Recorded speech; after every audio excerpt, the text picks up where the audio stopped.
दोस्तों, दिल्ली सल्तनत के इतिहास में हमने देखा है कि किस प्रकार मोहम्मद गौरी ने पृथ्वीराज चौहान को पराजित करके और दिल्ली पे कब काबिज होता है। और यहाँ तक ने हमने देख लिया है कि मोहम्मद गौरी के मृत्यु के बाद कुतुबुद्दीन ऐबक ने दिल्ली सल्तनत की स्थापना करता है। लेकिन कहा जाता है कि दिल्ली सल्तनत का संस्थापक कुतुबुद्दीन ऐबक न होकर कोई और है। कहीं कहीं इल्तुतमिश का नाम जुड़ता है। और इल्तुतमिश कुतुब मीनार के साथ किस प्रकार जुड़ा हुआ है, इन तमाम बातों को हम समझेंगे आज के लेक्चर में। और देखेंगे कि जो बीपीएससी टीआरई 4.0 के लिए पीवाईक्यू देखेंगे। पीवाईक्यू मतलब प्रीवियस ईयर क्वेश्चन, क्या इस टॉपिक से इल्तुतमिश एक महान राजा, एक महान शासक इल्तुतमिश से क्या बीपीएससी ने क्वेश्चन वही बना है। एमसीक्यू मल्टीपल चूज क्वेश्चन भी देखेंगे।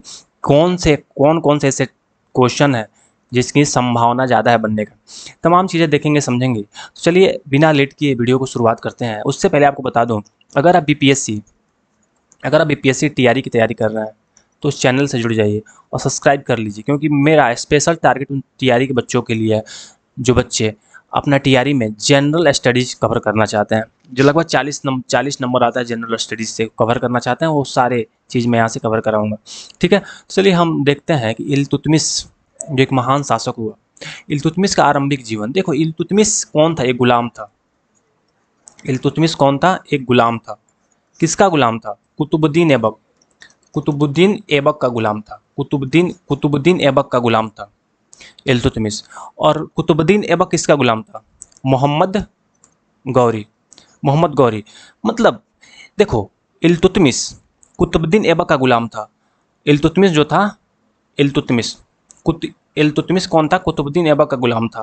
और कुतुबुद्दीन ऐबक मोहम्मद गौरी का गुलाम था। तो एक तरीका से हम देखते हैं तो इल्तुतमिश कौन था? गुलामों का गुलाम। इल्तुतमिश कौन था? गुलामों का गुलाम। मतलब एक तो ये गुलाम हो गया और इसका गुलाम। इतिहास के पन्नों में इल्तुतमिश को गुलामों का गुलाम कहा जाता है, क्योंकि ये गुलाम था। गुलाम का मतलब, जो आज का आप लोगों का जो माइंड सेट है, गुलाम, गुलाम का मतलब नौकर नहीं था उस टाइम। इतना ध्यान रखो, इल्तुतमिश कुतुबुद्दीन ऐबक का गुलाम और साथ साथ कुतुबुद्दीन ऐबक का दामाद भी था। कौन था? दामाद। दामाद जी अंगना में पधारो। देखो, बिहार में दामाद का बहुत ही सम्मान, बहुत ही वैल्यू हर जगह होना चाहिए। ऐसा नहीं, हमारी कल्चर है, हमारी कल्चर इसको प्रमोट करता है। लेकिन देखो, दामाद दामाद होते हुए भी आज के टाइम में क्या तुम अपने गुलाम को दामाद बना पाओगे? क्या तुम गुलाम को भैया भी बोल पाओगे? नहीं। लेकिन जो मुगल काल था, उसमें जो किनकर जो गुलाम को खरीद बिक्री होता था, तो कुतुबुद्दीन ऐबक ने इसको खरीद कर लाया था, उसको अपना दामाद बनाया था। इसलिए इल्तुतमिश को गुलामों का गुलाम कहा जाता है। क्वेश्चन ध्यान रखना, इल्तुतमिश को गुलामों का गुलाम कहा जाता है। आगे हम समझते हैं, इल्तुतमिश कौन था? एक तुर्क था। एक इल्तुतमिश कौन था? एक तुर्क गुलाम था। तुर्क कौन होते हैं भाई? जो तुर्किस्तान, देखो, तुर्क वो लोग थे जो मध्य एशिया से, जैसे इंडिया हो गया, यहाँ पे इंडिया हो गया, जो यहाँ जो जो मध्य पूर्व का भाग है, तुर्कमेनिस्तान, तुर्की के जस्ट नीचे वाला अफगानिस्तान, किर्गिस्तान, जो प्रांत है, यहाँ से जो लोग आए उनको तुर्क कहा गया। और तुर्क गुलाम था, इलबरी जनजाति से संबंधित था। इलबरी, ध्यान रखना, क्वेश्चन भी पूछता है कि इल्तुतमिश किस जाति से था। एक इलबरी तुर्क था, ध्यान रखना, एक इलबरी तुर्क था।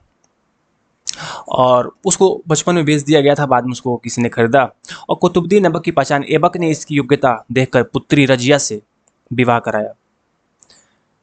पुत्री ऐबक ने इसकी योग्यता देखकर पुत्री रजिया से विवाह करवाया। बताऊं क्या? देखो, कुछ चीज़ें गलत टाइप हो गया है। देखो, यहाँ रजिया इसकी पत्नी नहीं थी। ये जो हमारे टाइपिस्ट हैं, ये कुछ ज़्यादा ही ज्ञाता हो गया है। बस इतना इसको छोड़ दो, क्योंकि रजिया इल्तुतमिश की बेटी थी, इल्तुतमिश की पत्नी नहीं थी। ये गलत लिखा गया है। देखो, आराम शाह को हराकर दिल्ली का सुल्तान बना। 40, कहने का मतलब, देखो, ऐसा नहीं है। जब कुतुबुद्दीन ऐबक मरा तो कुछ समय के लिए इसका पुत्र था, पुत्र था एक, उसका नाम था अहराम शाह। क्या नाम था? अहराम शाह। अहराम शाह, आराम शाह, आराम शाह इसका नाम था। ये अयोग्य शासक हुआ। इसी को हराकर, पराजित कर कर कुतुबुद्दीन ऐबक का दामाद गद्दी संभालता है। कुतुबुद्दीन ऐबक का दामाद गद्दी संभालता है और लगभग 1236 ईस्वी तक इसका शासन रहता है। 1236 ईस्वी तक इसका शासन था कुतुबुद्दीन ऐबक का। और कुतुबुद्दीन ऐबक का कहा जाता है कि उसने चालीसा गठन किया। चालीसा, 40 40 चालीसा किसको कहते हैं? 40 लोगों का समूह था एक चालीसा। कुतुबुद्दीन इल्तुतमिश बनवाया था चालीसा। देखो कुछ ऐसी फैक्ट है, कुछ ऐसी बातें हैं। चालीसा का निर्माण इल्तुतमिश ने, इल्तुतमिश चालीसा का निर्माण क्यों किया? कि वो चाहता था कि 40 लोग, 40 अमीर तुर्क थे, इनके गठन किया कि इनके माध्यम से हम शासन चलाएंगे, इनके इनके माध्यम से। क्योंकि एक तो कुतुबुद्दीन ऐबक के पुत्र को हराकर दामाद था, तो सत्ता संभाला था, तो बाहरी कोई विद्रोह ना हो, इस विद्रोह को रोकने के लिए उसने चालीसा का निर्माण किया। और 40 लोगों का समूह, कोई भी कार्य होते थे इन 40 लोगों से राय लेता था, विमर्श करता था, उसके बाद कोई निर्णय लेता था। इसको कहा गया चालीसा, ध्यान रखना। तो कुछ चीज़ें हैं, दिल्ली सल्तनत की सुदृढ़ीकरण, मतलब बात यही है। जो इल्तुतमिश जब गद्दी संभालता है तो बहुत सारे अड़चने आई। अगर एक अमीर और मोहम्मद बिन बख्तियार खिलजी के विद्रोह को कुचला, बहुत सारे अमीर थे जिसके खिलाफ थे, उनके विद्रोह को, मोहम्मद बिन बख्तियार खिलजी के विद्रोह को कुचला। वही बख्तियार खिलजी था जिसने नालंदा को जलाया था, वही बख्तियार खिलजी था। इन तमाम नालंदा विश्वविद्यालय को बर्बाद करने वाला बख्तियार खिलजी, इसको भी कुचला। कुछ अमीर थे उनको भी कुचला। गजनी के शासक तराइन के युद्ध 1226 में पराजित कर स्वतंत्र सुदृढ़ किया। मतलब गजनी के शासक को तराइन के युद्ध 1200, एक और तराइन के युद्ध होता है 1206 में, उसमें पराजित करके उसको, उसका नाम था ताजुद्दीन विल्दुज, इसको पराजित करके 1206 में। और गजनी के जो गजनी, देखो मोहम्मद गौरी गया ना, उसके बाद से मोहम्मद गौरी की मृत्यु के बाद, मोहम्मद गौरी तो चला गया, लेकिन उसके मरने के बाद जो भारत के जितने प्रांत थे, उस प्रांत पे किसने कब्जा कर लिया था? कुतुबुद्दीन ऐबक ने। और वहाँ के उसके जो गजनी के और उत्तराधिकारी थे, मोहम्मद गौरी को चाहते थे कि नहीं, हमको भारत पर कंट्रोल करना है। तो फिर उन्हीं को रोकने के लिए, गजनी के शासकों को रोकने के लिए इसने युद्ध लड़ा। कहता है कि नासिरुद्दीन कुचबा, कह रहे हैं कि मतलान उच्च के शासक को 1228 ईस्वी में पराजित कर पंजाब पर अधिकार कर लिया। मतलब तमाम लोगों को पराजित करता है। नाम याद, नसरुद्दीन कुचबा, इसको भी पराजित करता है। ताजुद्दीन यिल्दुज, उसको पराजित करता है। अरे खलीफा की मान्यता, बगदाद के खलीफा से यामिन उल मुमिनीन की उपाधि प्राप्त की, वैध शासक का दर्जा प्राप्त किया। इसको वैध शासक कहता है। तो वैध करे कि खलीफा की मान्यता प्राप्त की, मतलब बगदाद की जो खलीफा से यामिन उल मुमिनीन की उपाधि प्राप्त करता है। तो ध्यान रखना कि यामिन उल मुमिनीन की उपाधि किसने प्राप्त करता है? तो खलीफा से। देखो अपने आप को खलीफा घोषित नहीं करता है, खलीफा की उपाधि प्राप्त करता है। किससे? खलीफा जो बगदाद के खलीफा थे, उससे उपाधि धारण करता है। इसने कुछ ऐसा भी काम किया जो इतिहास में इसको याद रखा जाता है। जैसे इक्ता प्रथा की शुरुआत की, भू राजस्व वितरण की व्यवस्था प्रणाली, इक्ता प्रथा। ध्यान रखना, इक्ता प्रथा मतलब इक्तदारों की सिस्टम थी। जैसे मान लो एक भूभाग है, इस भूभाग में कुछ इक्तदारों की नियुक्त किया और उसके कुछ भूभाग दे दिया, इसको उसको कहते थे इक्तदारी। इक्ता प्रथा की शुरुआत की। इसके बदले इन लोगों को सेना रखना होता था, सैन्य खर्च देना होता था, इसी के बदले। इसको कहते इक्ता प्रथा की शुरुआत। चांदी का टका और तांबे का जीतल नामक मुद्रा का परिवर्तन किया, इसने चलाया। किसने? चांदी का टका चलाया और तांबे का जीतल। चांदी का टका और तांबे का जीतल किसने चलाया? देखो चांदी का टका, इसको टका कहते हैं, और तांबे का जीतल, ध्यान रखना ये जीतल है, इसका नाम है जीतल। क्या है? जीतल।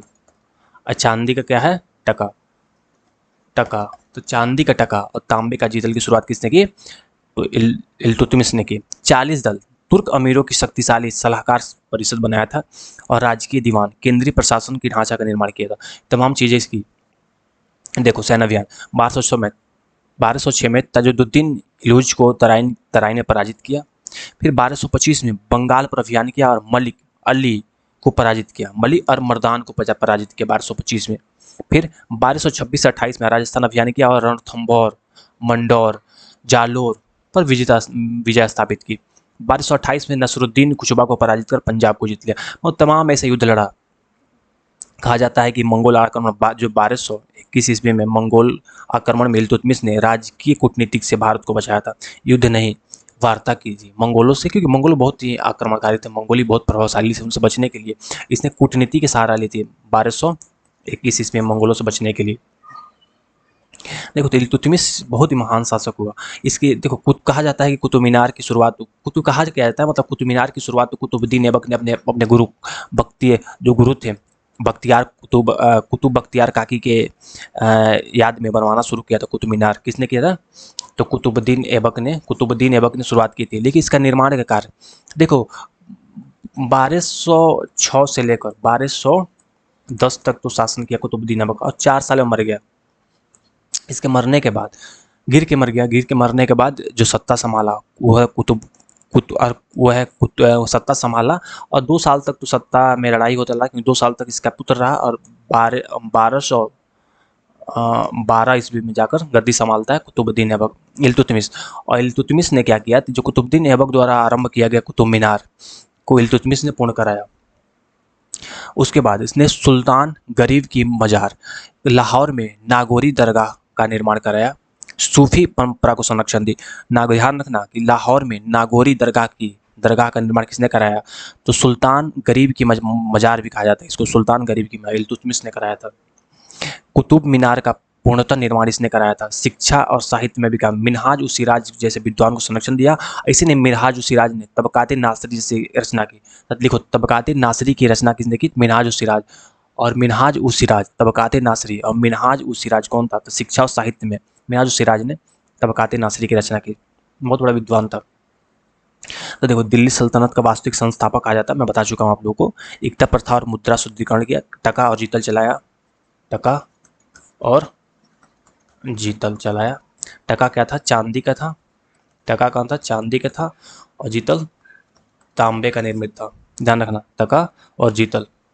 फिर 40 दलों की स्थापना की, इसको कहते हैं चालीसा। 40 दल के कहते हैं चालीसा। फिर मंगोल खतरे से 1221 ईस्वी में मंगोल खतरे से बचाया। और रजिया सुल्तान भारत की पहली महिला, इसकी पुत्री थी। रजिया सुल्तान कौन थी, इसकी पुत्री थी। इसकी पुत्री थी रजिया सुल्तान। और इसने उसकी जब मरा, लगभग इल्तुतमिश की मृत्यु 1236 में होता है। इसके मरने के बाद इसके गद्दी संभाले बहुत बहुत महान शासिका थी रजिया सुल्तान। देखो, इल्तुतमिश के बारे में जितनी चीज़ें मैं आपको बता चुका हूँ, इससे ज़्यादा इल्तुतमिश से क्वेश्चन नहीं बनेगा। ध्यान रखना, बीपीएससी 2011 में क्वेश्चन पूछता है कि दिल्ली सल्तनत का वास्तविक संस्थापक किसे माना जाता है, इल्तुतमिश को माना जाता है। बीपीएससी 2015 में क्वेश्चन पूछता है कि इल्तुतमिश ने किस खलीफा से मान्यता प्राप्त की, बगदाद के खलीफा से मान्यता प्राप्त की। क्वेश्चन आता है 2018 में कि 40 दल की शासक से संबंधित है, इल्तुतमिश से संबंधित 40। इल्तुतमिश ने किसको उत्तराधिकारी घोषित किया था, रजिया सुल्तान अपनी पुत्री थी। बाई मिस्टेक इसकी पत्नी टाइप हो गया था, तो आप लोग उसको नज़रअंदाज करना। देखो, इल्तुतमिश किस जाति से था, इलवरी तुर्क था। इलवरी तुर्क था इल्तुतमिश। इल्तुतमिश का शासनकाल क्या था, 1211 से 1236। ध्यान रखना, यामनी उल मोमिन की उपाधि किसने दी, बगदाद के खलीफा ने दी थी। किसको दी थी, इल्तुतमिश को। यामिन उल मोमिन की उपाधि दी थी। इल्तुतमिश ने कौन सी मुद्रा चलाई थी, चांदी का टका। देखो, जितनी चीज़ें हैं इंपॉर्टेंट है मैं उतना कवर करा रहा हूँ, इससे ज़्यादा क्वेश्चन नहीं। देखो, इतना चीज़ अब ध्यान से पढ़ लोगे तो ध्यान रखना। देखो, बीपीएससी में इससे ज़्यादा इससे क्वेश्चन नहीं पूछेगा। मैं आशा करता हूँ वीडियो अच्छा लगा। वीडियो लाइक कीजिए, चैनल को सब्सक्राइब कीजिए, दोस्तों से मिलते हैं नेक्स्ट वीडियो में। बहुत बहुत धन्यवाद।